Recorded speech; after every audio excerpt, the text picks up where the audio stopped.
What was Correct. back then? What was the biggest challenge and difference for you then?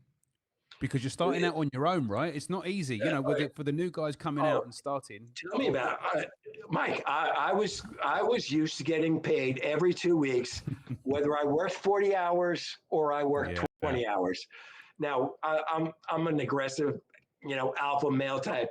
I didn't work 40 hours. I worked 60 hours, and you know, so that was never a problem. Coming into the office at 8:30, you know, when I'm working till 9:30 at night, that became an issue, you know. So I showed up at 9 o'clock. Yeah, but what about the 4 hours after 5 o'clock that I'm working? You know, those types of things. But to answer your question, it was starting a business, which I had no experience doing, marketing myself, no experience doing, and running a business. You know, the actual investigative part of the job, that was never a problem or an issue.